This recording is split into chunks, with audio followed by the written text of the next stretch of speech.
Hingga kalau hormati sesepuh JCT Jakarta Ustaz Akma Hadi Santoso, yang kami hormati Ketua JCT Kabupaten Magetan Ustaz Suryani SPDI, kepada perwakilan dari yayasan-yayasan yang ada di Magetan, ya.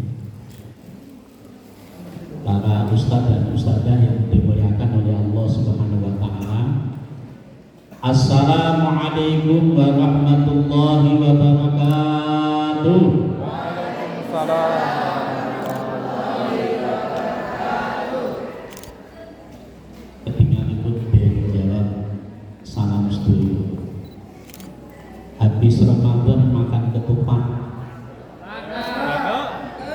ditambah opor enak sekali.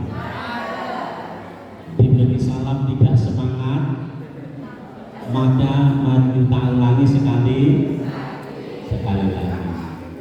Assalamualaikum warahmatullahi wabarakatuh.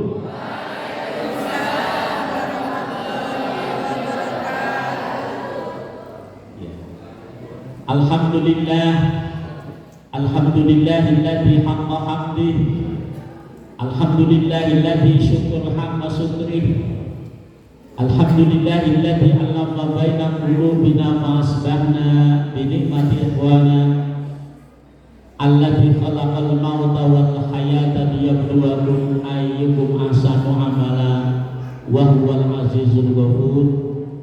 Asyhadu an la ilaha illallah wahdahu la syarika lah wa asyhadu anna Muhammadan abduhu wa rasuluh. Allahumma shalli ala sayyidina Muhammad wa ala alihi wa ashabihi wa man tabi'ahum bi ihsanin ila yaumiddin. Qala Allah ta'ala fi kitabil karim, a'udzu billahi minasyaitonir rajim. Ya ayyuhalladzina amanu ittaqullaha wa kunu ma'as shadiqin. Shadaqallahul adzim. Pertama, alhamdulillah pada kesempatan pagi hari ini kita bisa berkumpul, bisa bertemu di aula Yayasan Al-Uswah Magetan, ya. Semuanya dalam keadaan sehat wa'afiyah. Allahumma amin. Kesehatan itu merupakan rezeki yang paling tinggi. Jadi kalau kita mendapatkan kesehatan, berarti kita mendapatkan rezeki yang paling tinggi. Dan berharap kalau kita sudah mendapatkan rezeki yang paling tinggi, kita berharap mendapatkan rezeki yang paling utama. Apa rezeki yang paling utama untuk setiap muslim ataupun juga setiap muslimah? Rezeki yang paling utama bagi seorang muslim, seorang muslimah adalah ketaatan kita kepada Allah Subhanahu wa Ta'ala. Jadi kalau kemudian kita senantiasa mengucapkan syukur, alhamdulillah, berharap bahwa alhamdulillah kita ini sampai meningkatkan ketaatan kita kepada Allah Subhanahu wa Ta'ala.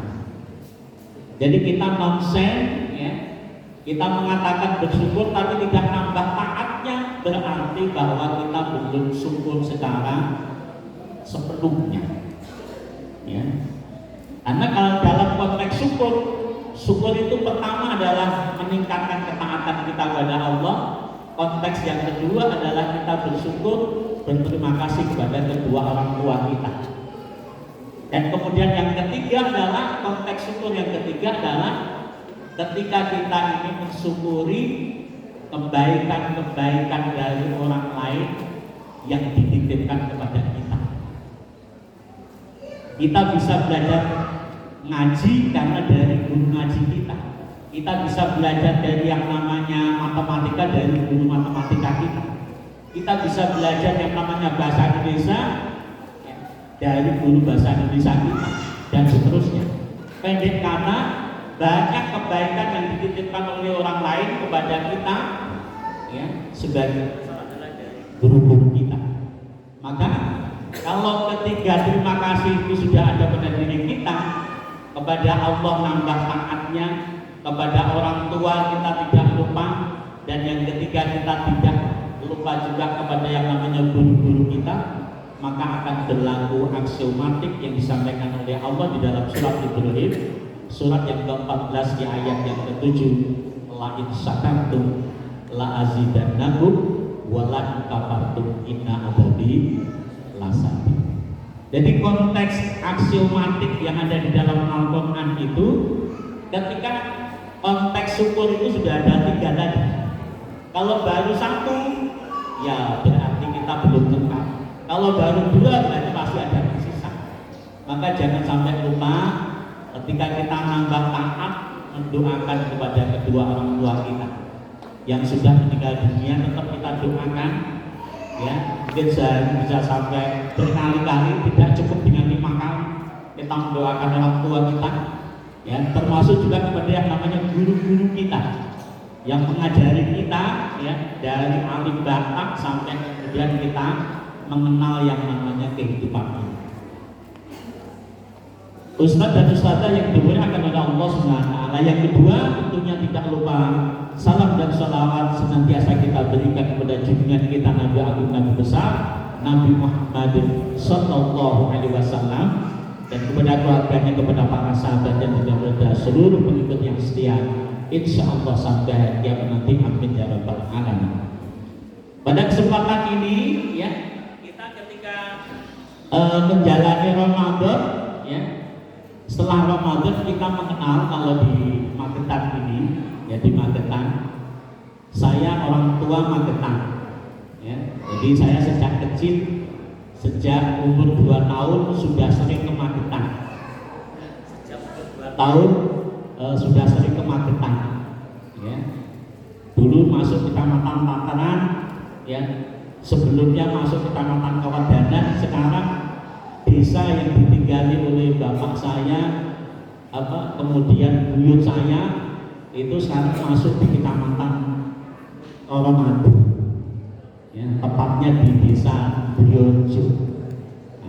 Kan dulu Tangerang, ya, zaman saya kecil waktu SD SMP Tangerang, kemudian setelah saya kuliah itu menjadi masuk Kawedangan, dan sekarang masuk menjadi Pemekaran, itu menjadi Kecamatan Oromadu. Ya, jadi asli saya jadi mbah buyut saya juga Magetan. Jadi kalau diruntut sana nanti akan ketemu jalurnya yang namanya Prabu Brawijaya. Yang kelima, yang petirahnya itu ada di Gunung Lawu, ya, ada di Gunung Lawu. Ya, kembali ke sini, ya. Jadi ketika habis Ramadan itu kita mengenal yang namanya sawalah. Kita mengenal yang namanya halal bihalal. Kita mengenal yang namanya apa? Lebaran. Ya. Kira-kira posisi kita mau di mana? Apakah kita kepengen lebaran? Apakah kita ini kepengen halal bihalal? Apakah kita sebenarnya kepengen sawalah? Kira-kira di mana? Ya.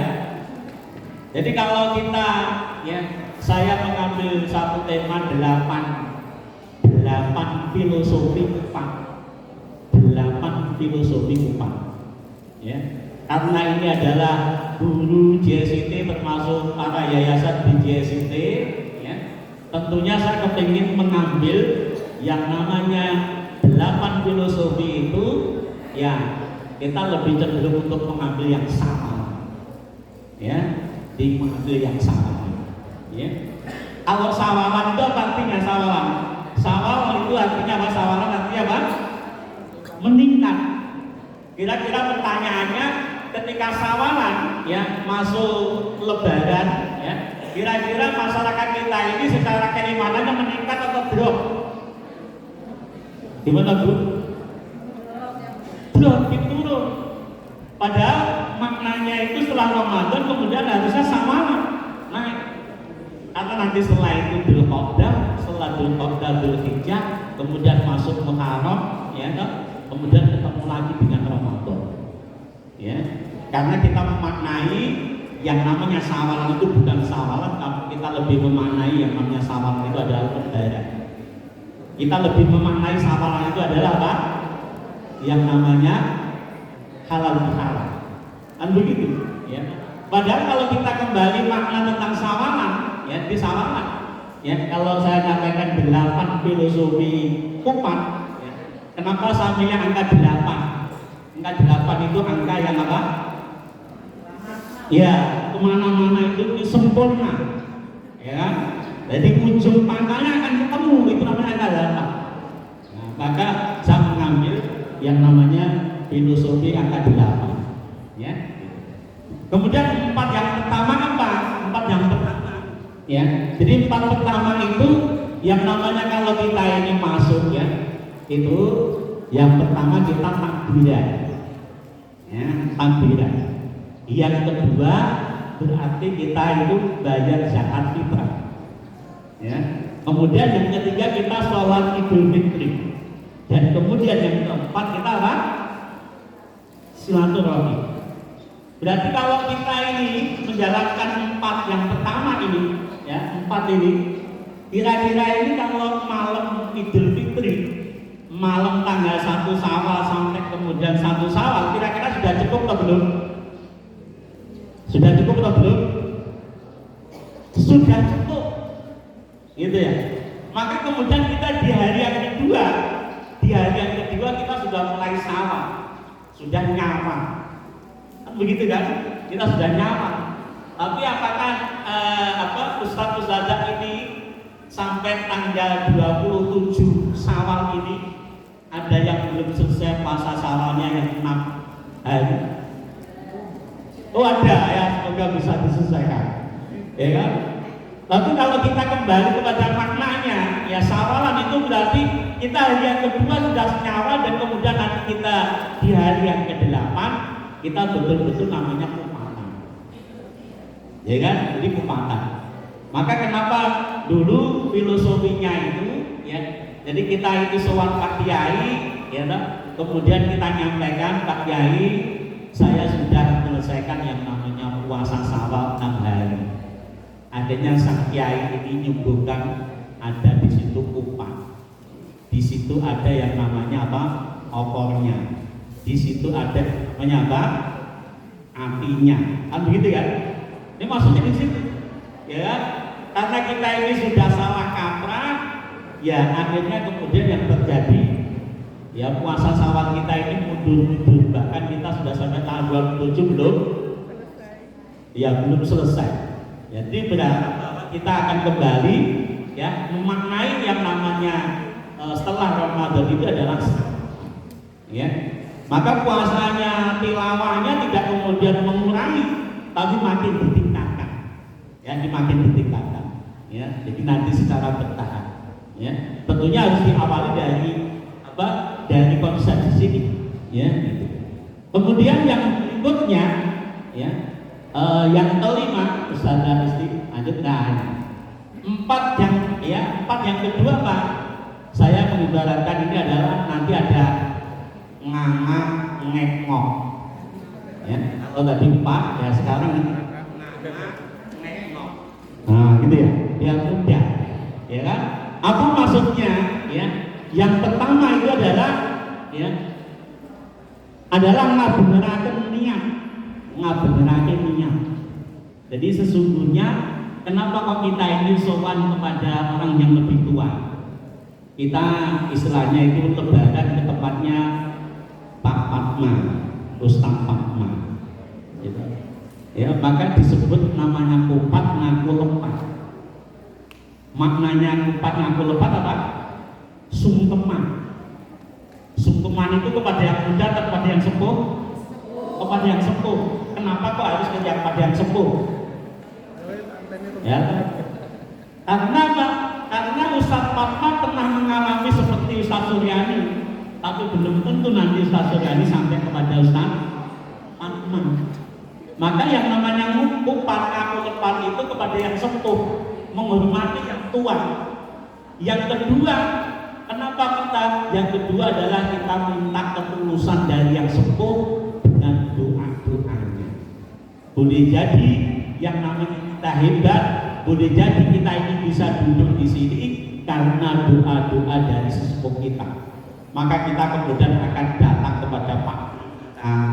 kepada yang namanya budi kita, kepada yang namanya makhluk kita, kepada yang namanya bulik kita, ke orang-orang yang lebih sepuh daripada kita. Kan begitu? Ya. Jadi namanya itu upat aku lemah. Kan gitu. Nah, kemudian kalau kita kembali ke sini, ya, jadi di forumnya JST, ya, yang pertama kita harus kemudian ngabenerake niat, meluruskan niat. Jadi tuki manakum bila ilaha illallah. Kan gitu ya. Lah bagaimana kita sebagai ya SIT Sekolah Islam Terpadu itu merupakan soko guru peradaban Islam. Soko guru peradaban Islam. Dari belakang sudah kelihatan ya, Us? Dari belakang saya kelihatan nggak? Kalau nggak kelihatan saya berdiri. Kalau sudah kelihatan cukup gini ya.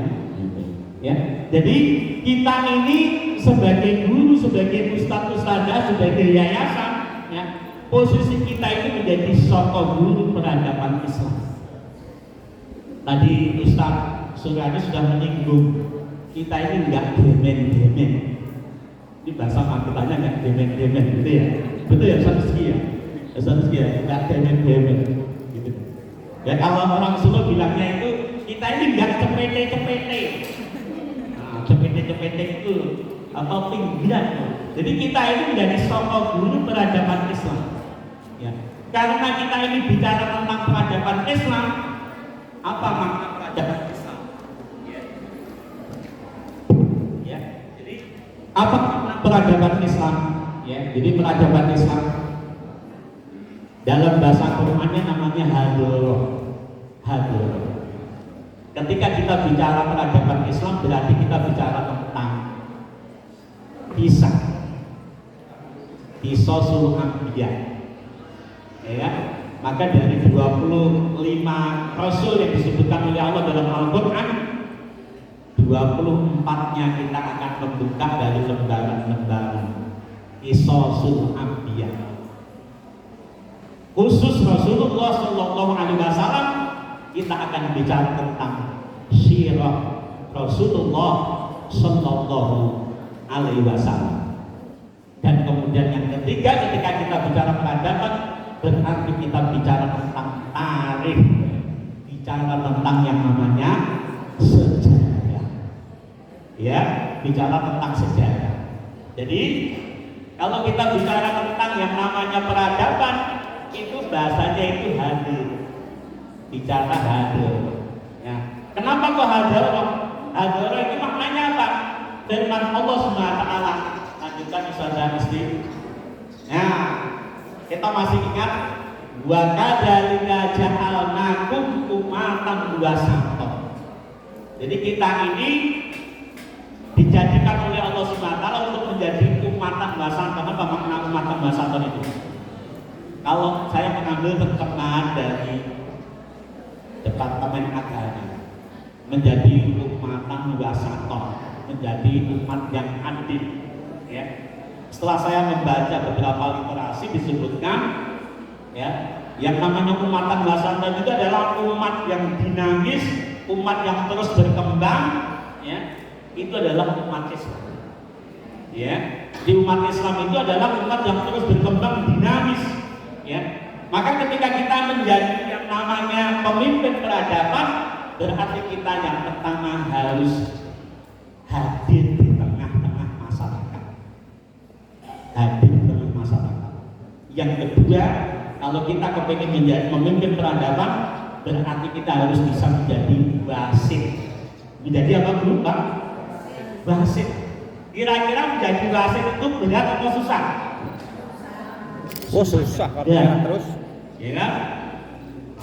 Kenapa umat Islam yang mayoritas ini sementara ini baru menjadi penonton? Sebagian sudah masuk menjadi pemain. Tapi kita belum bisa menjadi apa? Wasit. Apa maknanya wasit? Wasit itu artinya pemimpin permainan. Kita mau nyalonkan presiden aja masih bingung, betul ya? Umat Islam masih bingung kan? Ya, padahal Rasulullah SAW itu kita diharapkan hadir ke dunia ini untuk kemudian memimpin dunia. Maka kalau kita baca buku yang ditulis oleh Profesor Dr. Michael Hart, ya, seorang Michael Hart, namanya Michael Hart, kira-kira muslim atau non muslim? Non muslim. Selama 28 tahun melakukan penelitian, akhirnya buku 100 tokoh dunia ini dituliskan. Tokoh the first, tokoh nomor 1 dunia adalah siapa? Muhammad Sallallahu Alaihi Wasallam. Ya, jadi kita menjadi wasit. Jadi Allah menciptakan kita itu untuk menjadi wasit, untuk menjadi pemimpin permainan, bukan penonton, bukan hanya sekedar pemain. Wasit memang lebih capek ketika bola ditendang oleh penjaga gawang, gitu ya, dulu sampai sana, ya, ternyata di sana terjadilah yang namanya handsball. Wasit harus lari ke depan gawang karena akan diadakan yang namanya tendangan pojok. Ya, ketika ditendang yang namanya bola itu ternyata handsball lagi di lokasi penalti. Akhirnya terjadilah yang namanya tendangan penalti 12 meter dari gawang.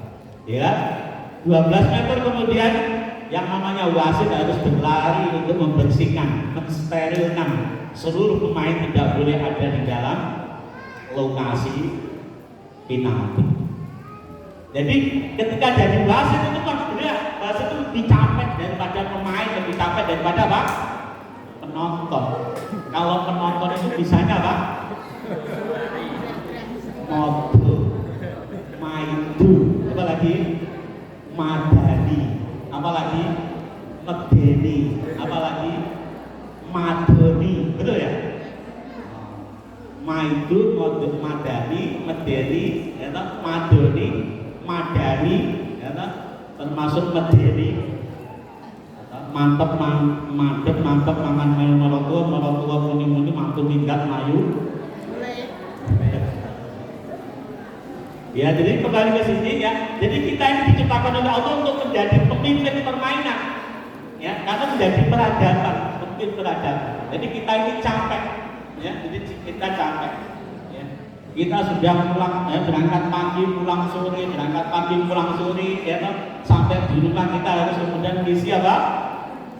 Ngisi halakoh, ada itu ya. Ya capek, ya kan?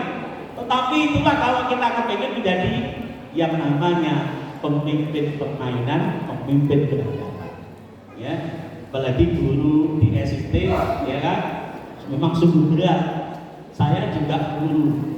Saya itu guru juga SDIT, ya kan? Jadi guru. Jadi dari guru, ya, dan kemudian sekarang ya tetap masih jadi guru. Karena kita kepingin apa? Kepingin mencontoh Rasulullah, innama bu'ithu li apa? Mu'allimah. Ya kan? Saya diutus ke dunia ini untuk menjadi apa? Mu'allimah, guru. Jadi guru itu Rasulullah SAW. Maka jadilah kita, kalau kita itu menjadi pemimpin peradaban, berarti kita menjadi apa? Ustadzatul alam. Ya, jadi seperti itu. Lanjut yang kedua, Ustadzah istiqan. Kemudian apa yang harus kita lakukan ini? Ya, apa yang harus kita lakukan? Yang harus kita lakukan adalah 3: perubahan, perbaikan, dan pelayanan. Ya kan? Jadi jadi guru di Al-Uswa, ya, jadi guru di Al-Jahro, gitu ya. Di samping guru dan capek-capek, kemudian ada wali murid datang. Kemudian kita harus buka yang tadi sudah mungkin marah dan dongkol, kemudian kita harus ketemu, kemudian harus senyum, betul kan? Itu harus kita lakukan. Ya, kita kepengen ada perubahan, kita kepengen ada perbaikan, kita juga memberikan pelayanan. Jadi kita ini menjadi pemimpin. Tadi konsepnya kita itu menjadi pemimpin. Ya, pemimpin itu kata Rasulullah, Sayyidul Qaum Qadru. Pemimpin peradaban, ya, pemimpin di RT, pemimpin di RW, pemimpin di sekolah, berarti dia menjadi pelayan.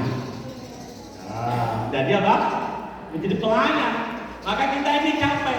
Di samping kita merubah, kita itu juga perbaikan, termasuk juga kemudian kita melakukan namanya meningkatkan pelayanan kita. Ya. Jadi kalau kita ini di SIT ya tidak melakukan perubahan, tidak melakukan perbaikan, tidak melakukan yang namanya pelayanan yang lebih baik, kita boleh jadi akan tergilas dengan sekolah-sekolah yang lain.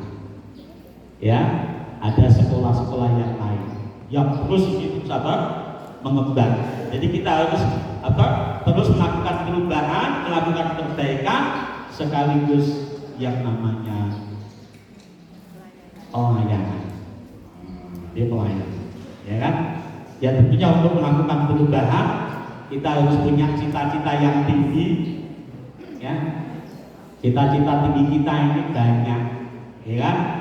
Salah satunya kita kepingin masuk surga baru, betul ya? Masuk surga rame, kan gitu ya? Masuk surga rame.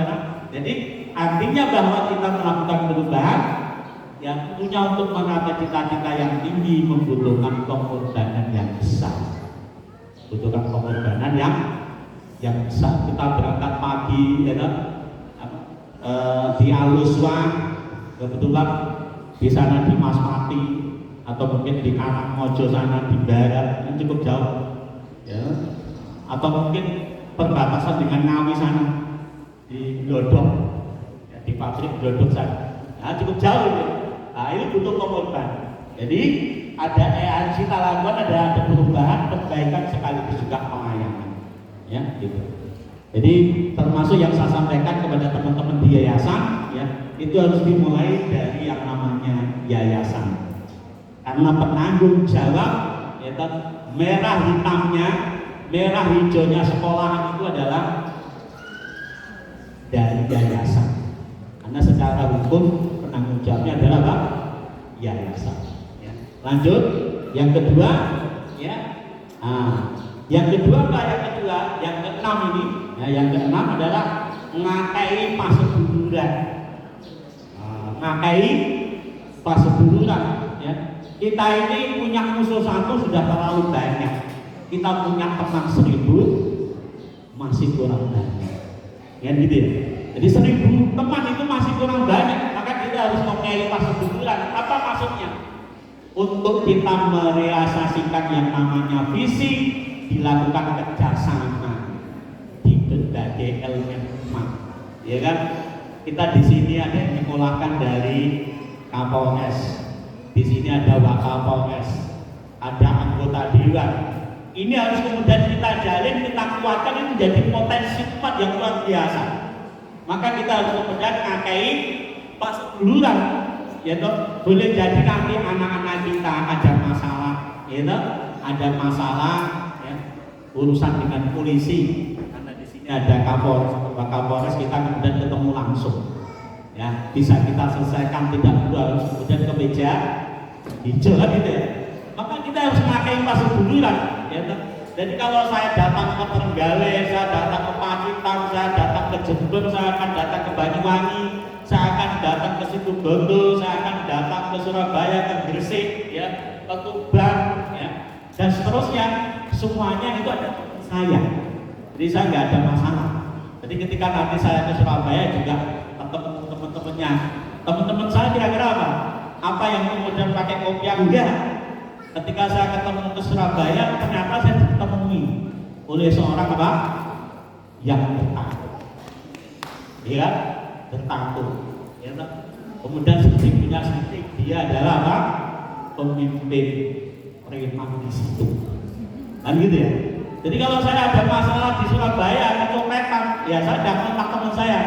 Ini tasku ini aku tak tinggal sholat di terminal Durasi. Nggak nyampe 2 jam, tas saya udah ketemu. Gitu ya. Karena banyak sedulur, jadi banyak sedulur. Ya. Kemarin salah satu teman kita, ya dari Jakarta, ya. Mobilnya ini jatuh, ya, di tol Solotigo.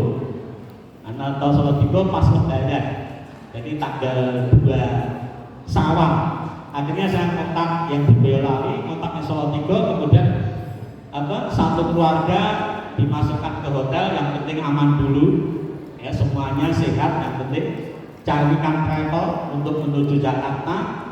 Yang kedua, mobil sudah diurusi teman saya yang ada di Salatiga. Jadi semuanya udah aman, karena banyak aman, gitu ya.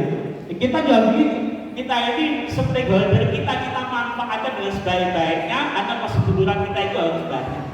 Maka kalau kita ini sehari ketemu berapa wali murid, coba kita hafal satu per satu dulu. Tidak apa-apa satu, hafal kita. Kan gitu. Jadi kita butuh mempersonifikasikan, ya kan? Itu seperti itu, ya, memakai sifat dulu. Jadi mereka semua bisa bergerak, arahnya dan sasarannya adalah untuk melakukan perubahan, perbaikan, dan pelayanan. Ya, gitu. Untuk mendukung misi kita, ya, mendukung misi kita. Kemudian yang ketujuh, terus, ya, yang ketujuh saya ingatkan aja, ngelingake tugas dan kewajiban kita. Ya, kita ini tugasnya apa? Kita tugasnya adalah takwinul ummah, membina umat Islam. Ya, apa maknanya membina umat ini? Takwinul ummah, jangan sampai lali, ya, jangan sampai lupa. Apakah nanti kita menjadi kepala sekolah, apakah kita ini menjadi security, apakah kita ini menjadi ustaz, menjadi ustazah, semuanya peran untuk takwinul ummah ini menjadi beban kita semua. Termasuk di yayasan sama, ya, ya. Akhirnya kita akan ketemu orang-orang yang kemudian dari umat dakwah. Kalau dalam Al-Quran disebutkan dengan sebutan ya ayyuhan nas. Semua yang kemudian bergabung di yayasan kita, ini kita dakwah menjadi umat dakwah. Kalau sudah umat dakwah bisa meningkat lagi menjadi apa? Umatul istijabah, ya. Maka ketika sudah istijabah, kan firman-Nya Allah Subhanahu wa taala di dalam surat Al-Anfal, ya, surat ke-8 di ayat ke-24, ya ayyuhalladzina amanu istajibu lillahi wa lirrasuli idza da'akum lima yuhyikum. Gitu. Jadi kita meningkatkan, jadi masuk di Al-Usman, yaitu dari kelas 1 SD, ya kan? Wali muridnya belum mengenal alif bata, kemudian keluar dari Al-Usman 6 SD, ya tahu sudah sudah menjadi 6 SD, ya, sudah lulus, tapi orang tuanya masih belum mengenal alif bata. Jadi prosesnya untuk meningkatkan orang tua itu belum nyambung. Nah, tugas kita begitu. Jadi kalau saya ketemu dengan orang tua, ya, jenengan itu nyekolahkan ke yayasan kami, jenengan itu tidak jahitan baju.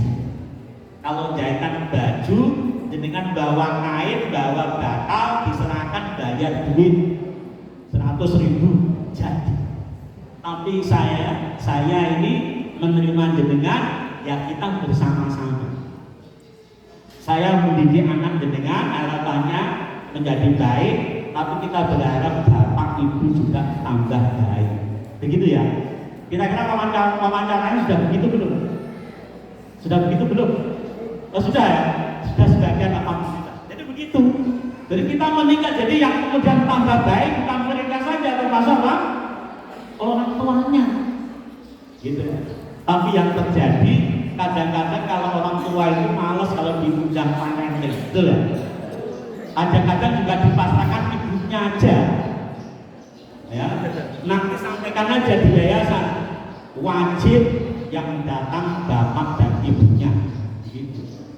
Wah itu kan bapaknya kerja, apa kemudian kerja terus, apa yang namanya ngurusi anak itu tidak kerja kan, gitu ya? Harus diberikan pemahaman, karena kita kepengen meningkatkan dari umat dakwah kepada umat istijabah, dari umat istijabah menuju umat yang taat. Umat yang taat. Jadi seperti itu yang kita harapkan. Namanya takwinul ummah. Dan kemudian yang berikutnya, kenapa? Karena kebangkitan bersama itu, ya, kalau kita raih itu ya untuk mengemban kembali dakwah Rasulullah Sallallahu Alaihi Wasallam. Ya, kan nggak mungkin kita kemudian kalau zamannya Ustaz Fatma dulu ya harus ngisi, mungkin di Karangmoj. Kalau saya dari Solo ya harus ke Seragen, kan gitu ya. Tidak, dari Solo harus ke Seragen. Tiap hari naik bis, ya kan, naik Sumber Kencono, ya kan. Nanti habis asar, habis duhur, ya, datang ke Masjid Agung mencari yang namanya binaan. Kemudian nanti habis asar sudah ada pertemuan, nanti habis maghrib ada pertemuan lagi sampai jam 8, nanti setelah jam 8 ada pertemuan lagi. Jadi sekali datang itu 4 grup dilayani. Tapi kita melihat kalau kemudian nanti masyarakat ini kemudian sadar, ya kan, nanti yang Karangmojo yang jauh, yang di Glodok sana tidak perlu antum semuanya yang datang ke sana, tapi orang mungkin wali sana itu di Glodok sana. Jadi situ, jadi apa kebangkitannya bersama-sama, nggak bisa kemudian kita hanya sendirian. Ya, lanjut Ustaz. Ya, nah ini yang terakhir, ya ini slide yang terakhir. Ya, Anda sudah mulai terasa panas, ya, mulai terasa panas. Ya. Walaupun apa ibu bapak sambil ngemil, nggak apa-apa, silakan ya. Kemudian ya 8, yang ke-8 apa? Yang pertama adalah nyawijine ati lati lan pakanti. Tahu ya maksudnya? Namanya berarti ngokohake ati lan iman supaya istiqomah. Jadi bagaimana kita antara ucapan, kemudian hati, kemudian perbuatan itu nyambung. Dalam bahasa Qur'annya as-siddiq. Maka tadi saya buka firman Allah, ya ayyuhalladzina amanu ittaqullaha wa kunu ma'as-shadiqin. Kira-kira itu mudah atau gampang? Apa yang ada dalam hati sama dengan yang diucapkan sama dengan perbuatan. Mudah atau gampang? Susah. Bukan gampang atau mudah, susah. Maka bagaimana kemudian ketika kita ini iman kita kuat, ya, bisa istiqomah antara hati dan hati kita ini sama-sama baiknya, ya, dan sama-sama baiknya. Ya. Kemudian yang kedua apa? Yang kedua adalah berkomitmen secara kontinu dan terus-menerus. Ya, jadi kita ini ajak terus, jangan bosan untuk menjadi wong apik. Ya kan? Seperti kita punya anak saya 2, Bu, anak saya 2, laki-laki dan perempuan. Laki-lakinya 3, perempuannya 2, itu berapa? 5, ya gitu. Kira-kira kalau punya anak laki-laki, punya perempuan itu ingatkan sholat subuh itu kira-kira sehari berapa kali, Bu? Berkali-kali. Ya, tiap hari berkali-kali, Bu. Itu namanya komitmen kita. Nah, komitmen. Jadi kalau kita sebagai orang tua ya kita harus komitmen. Apa yang kemudian kita ucapkan, apa yang ada di dalam hati kita sama dengan apa yang kita perbuat. Jangan sampai istilahnya apa? Gajah dilakoni, iso bocah iso lakoni. Ya, seperti itu. Ya, jadi kita berharap ya apa yang kita ucapkan, yang kita perbuat itu sama dengan yang ada di dalam hati kita. Itu namanya kita apa? Istiqomah. Dan kemudian yang kedua kita terus berkomitmen. Ya, ini yang perlu saya soroti, kita ini komitmen untuk tepat waktu ini kadang susah. Ya kan? Tepat waktu. Padahal sekolah-sekolah kita itu menuntut yang namanya tepat waktu. Ya, kalau kita datang duluan, kira-kira malaikat itu nyatatnya itu belakangan atau duluan? Duluan, malaikatnya nyatat duluan, nggak usah khawatir. Malaikat ya mencatatnya ya tetap duluan, walaupun kita apa? Telat waktu, ya, fingerprintnya. Nah, gitu ya, fingerprintnya telat, tapi kita udah datang duluan, malaikat dan nyatat. Ya, tapi karena hubungannya dengan manajemen tetap aja apa kita harus fingerprint, kan gitu ya. Tapi nggak usah khawatir ya. Maka kita ini ya meningkat harapan kita ini yang loyalitas harapannya meningkat menuju intibat kedisiplinan, dan kedisiplinan menuju apa? Bukan disiplin apa orang itu apa? Menuju ke pelopor, gitu ya. Jadi kalau masing-masing di diri kita ini sudah ada semangat untuk kepeloporan, tentunya yang namanya SIT yang ada di Magetan nanti akan berkembang pesat. Nanti jawaban amin. Ya, kemudian yang ketiga adalah ketika kita betul-betul istiqomah, berarti kita bisa meraih derajat takwa yang paling tinggi seperti yang difirmankan oleh Allah di dalam surat Ali Imran 102, ya ayyuhalladzina amanu ittaqullaha haqqa tuqatih wa la tamutunna illa wa antum muslimun. Jadi itu yang bisa saya sampaikan, 8 filosofi Kupang. Semoga kemudian memberikan semangat kepada kita untuk terus melakukan perubahan, untuk terus melakukan yang namanya perbaikan, dan terus kita memberikan pelayanan kepada wali murid, kepada siswa kita dengan sebaik-baiknya. Insya Allah begitu yang bisa saya sampaikan. Kurang lebihnya mohon untuk bisa dimaafkan. Jazakumullah khairan katsiran, fastabiqul khairan, wallahu muwaffiq ila aqwamit thoriq. Wassalamualaikum warahmatullahi wabarakatuh. Waalaikumsalam warahmatullahi wabarakatuh.